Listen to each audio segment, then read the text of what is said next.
السلام عليكم ورحمة الله وبركاته. إن الحمد لله والصلاة والسلام على رسول الله وعلى آله وأصحابه ومن والاه. أما بعد، أعوذ بالله من الشيطان الرجيم.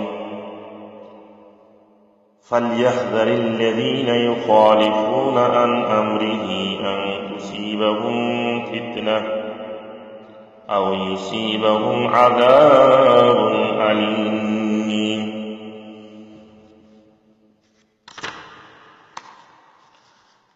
وعن أم الدرداء قالت: دخل علي أبو الدرداء مغضبا فقلت له: ما لك؟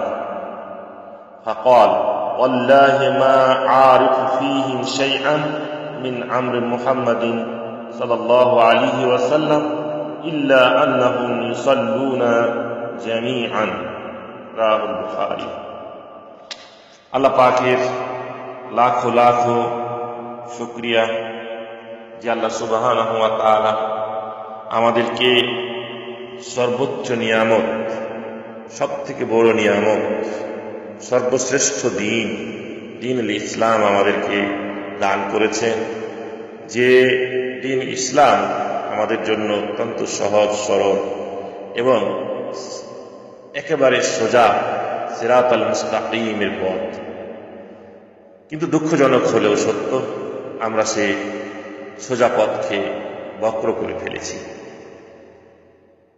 আল্লাহ রাব্বুল আলামিন আমাদেরকে সদা সর্বদা হেদায়েতের উপরে অটুট রাখুন, সিরাতাল মুস্তাকিমের উপরে অটুট রাখুন। এই প্রত্যাশা করে সেই মহান রব্বুল ইজ্জাতের বারগাহে আমরা সিজদায়ে শাকুর পেশ করছি, বলছি আলহামদুলিল্লাহ।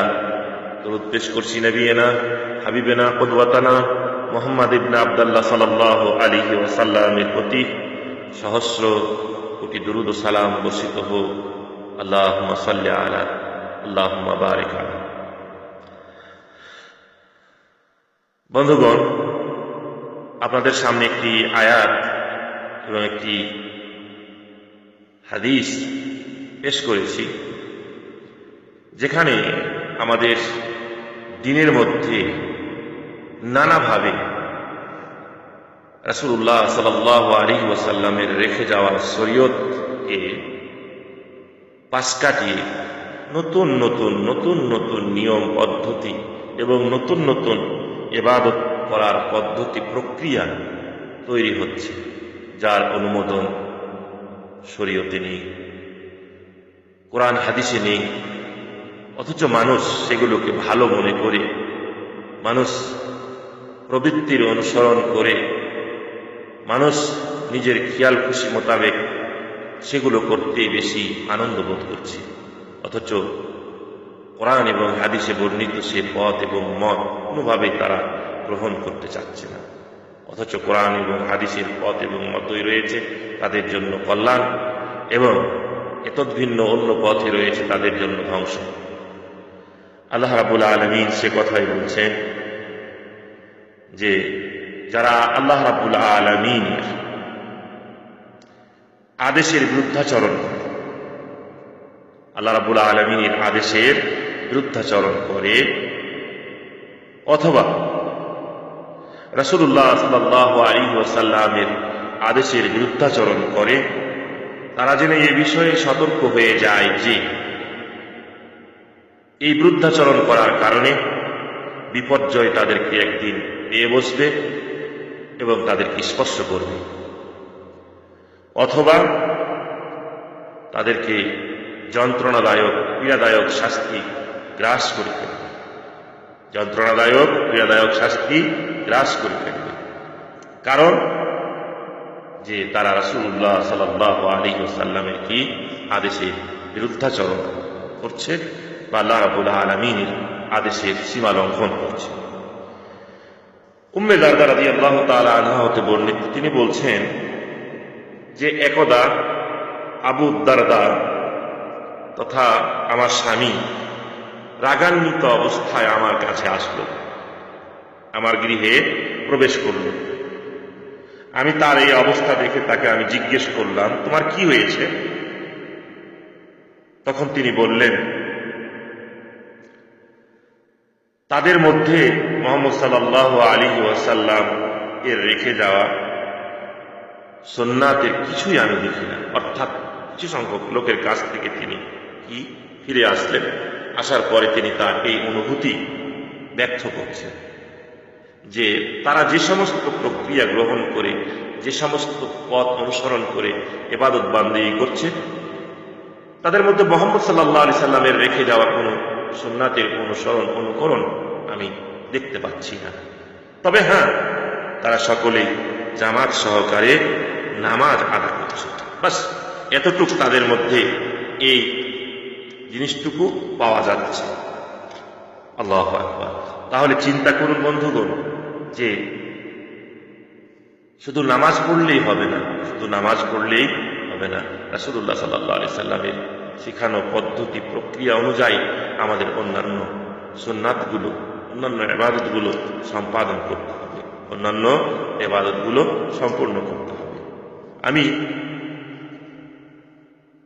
শুধুমাত্র একটি বিষয় আপনাদেরকে স্মরণ করিয়ে দিতে চাচ্ছি যে দেখুন, ইবাদত একটি তাওকীফি বিষয়, যেটি দলিল এবং প্রমাণ ভিত্তিক হতে হবে, দলিল এবং প্রমাণ ভিত্তিক হতে হবে।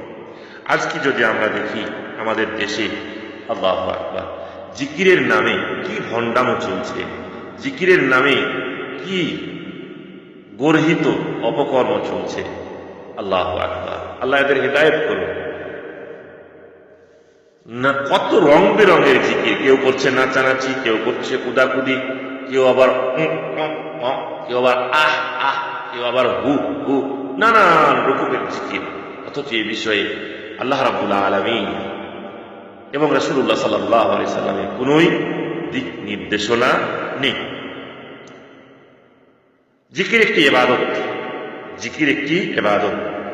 এই ইবাদত ঠিক যেমনটি ভাবে আল্লাহ রাসূল সাল্লাল্লাহু আলাইহি সাল্লাম করেছেন এবং আল্লাহ রাব্বুল আলামিন করার জন্য নির্দেশ দিয়েছেন, ঠিক সেভাবে আমাদেরকে করতে হবে। এত ভিন্ন অন্য কোনো প্রক্রিয়া অনুসরণ করে যদি কেউ সে জিকির করে, তাহলে এটি ইবাদত হবে না, বরঞ্চ ইবাদতের নামে এটি হবে ভণ্ডামি এবং এটি হবে নিছক একটি বেদাত এবং অপকর্ম।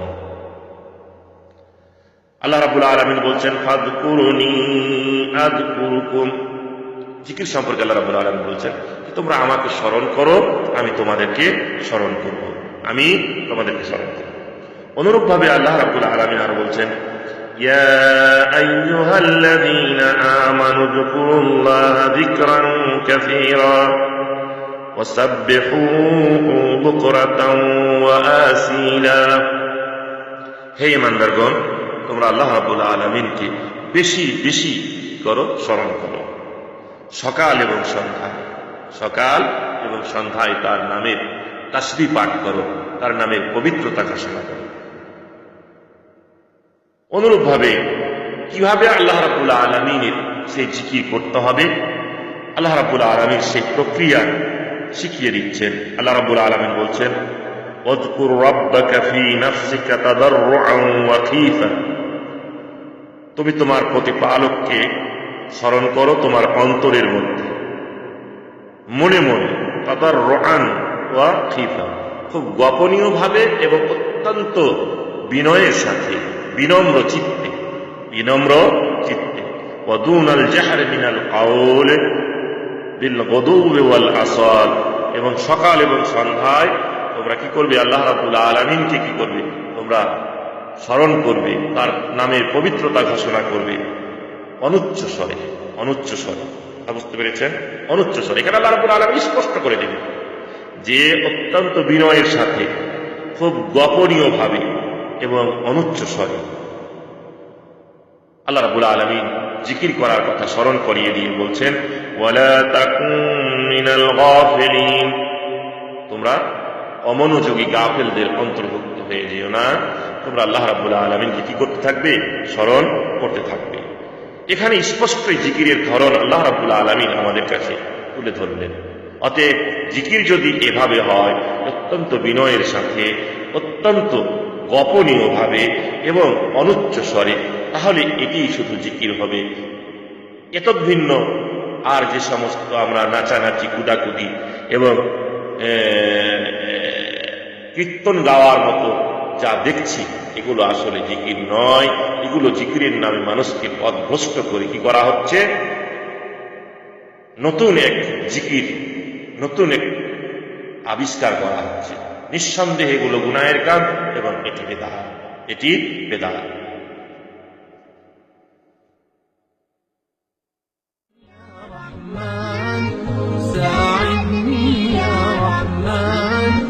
اشرح صدري قرآن املأ قلبي قرآن واسق حياتي قرآن